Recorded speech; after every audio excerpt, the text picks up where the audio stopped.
നിങ്ങളുടെ favourite shows ഇനി ഒരിക്കലും മിസ്സാവില്ല. ഇപ്പോൾ C5-ലൂടെ കാണും നിങ്ങളുടെ ഫേവറേറ്റ് ഷോ തികച്ചും സൗജന്യമായി. കാറിന്ന് ആരെങ്കിലും ഇറങ്ങുന്നത് പ്രമിള ചേച്ചി ശ്രദ്ധിച്ചോ? അത് കാണാൻ പറ്റിയില്ല. ഞാനതത്ര കാര്യമാക്കില്ല, അതാണ് സത്യം. പോലീസൊക്കെ വന്നപ്പോഴാ ഞാനത് ഓർത്തത്. അവിടെ വിളിയും കരച്ചിലൊക്കെ കേട്ട് ഞാൻ പുറത്തിറങ്ങിയപ്പോ നല്ല സ്പീഡിൽ ഒരു കാർ പാഞ്ഞു പോകുന്നത് ഞാൻ കണ്ടു.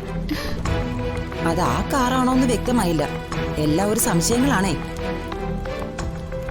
ഉറപ്പില്ലാത്തൊരു കാര്യം എങ്ങനെ പുറത്തു പറയുന്നു കരുതി ആരോടും പറയാതിരുന്നതാ.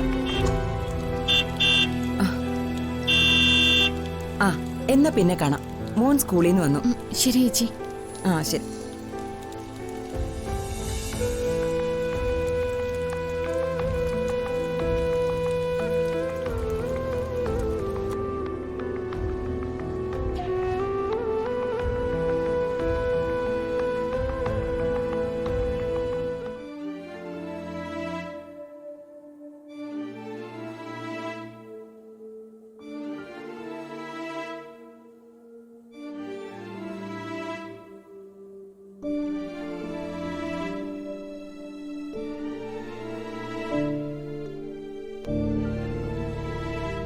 കണ്ണൊന്ന് ചിമ്മുമ്പോ മനസ്സിൽ തെളിയുന്നത് മുത്തശ്ശിയുടെ മുഖം.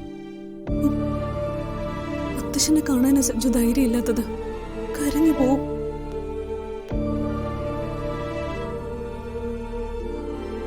നമ്മളെപ്പോലെ സ്നേഹിച്ച് വിവാഹം കഴിച്ചവരാ മുത്തശ്ശനും മുത്തശ്ശിയും.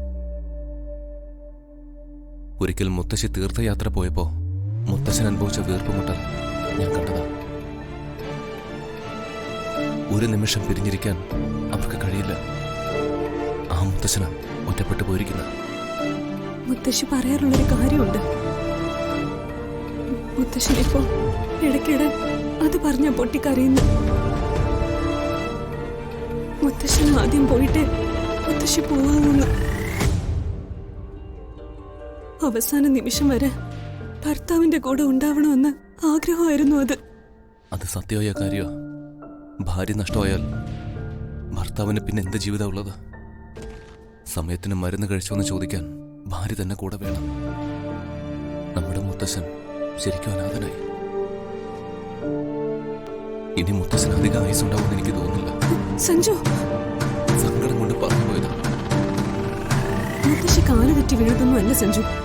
ടെറസിൽ പോവാറുള്ളതല്ലേ മുത്തശ്ശി. ആരും ഇതിന് പിന്നിലുണ്ട്. ചേച്ചി, എന്താണ്? നമ്മുടെ CCTV ക്യാമറകളല്ലേ ഓഫ് ആയത്? അതെ. അപ്പുറത്തെ വീട്ടിലെ ചേച്ചി ഇപ്പൊ എന്നോടൊരു കാര്യം പറഞ്ഞു. മുത്തശ്ശി മരിക്കുന്ന ദിവസം അപ്പുറത്തെ വീട്ടിലെ ചേച്ചി നമ്മുടെ വീടിന്റെ പിന്നിലെ ഗേറ്റിൽ ഒരു കാർ വന്ന് നിൽക്കുന്നത് കണ്ടെന്നാ പറഞ്ഞ. സഞ്ജു, പുറത്തുനിന്ന് ആരോ വന്നത് തന്നെയാ. ഞാനൊരു സംശയം ചോദിക്കട്ടെ? അവരുടെ വീട്ടിലെ CCTV ക്യാമറയില് അതൊക്കെ തെളിഞ്ഞു കാണില്ലേ? അതെ, കാറ് വന്നത് സത്യമാണെങ്കിൽ അവരുടെ ക്യാമറയിൽ ഉറപ്പായിട്ടത് പതിയാണ്. ദിനേശനെ കൊണ്ടുണ്ടോ നോക്കാം.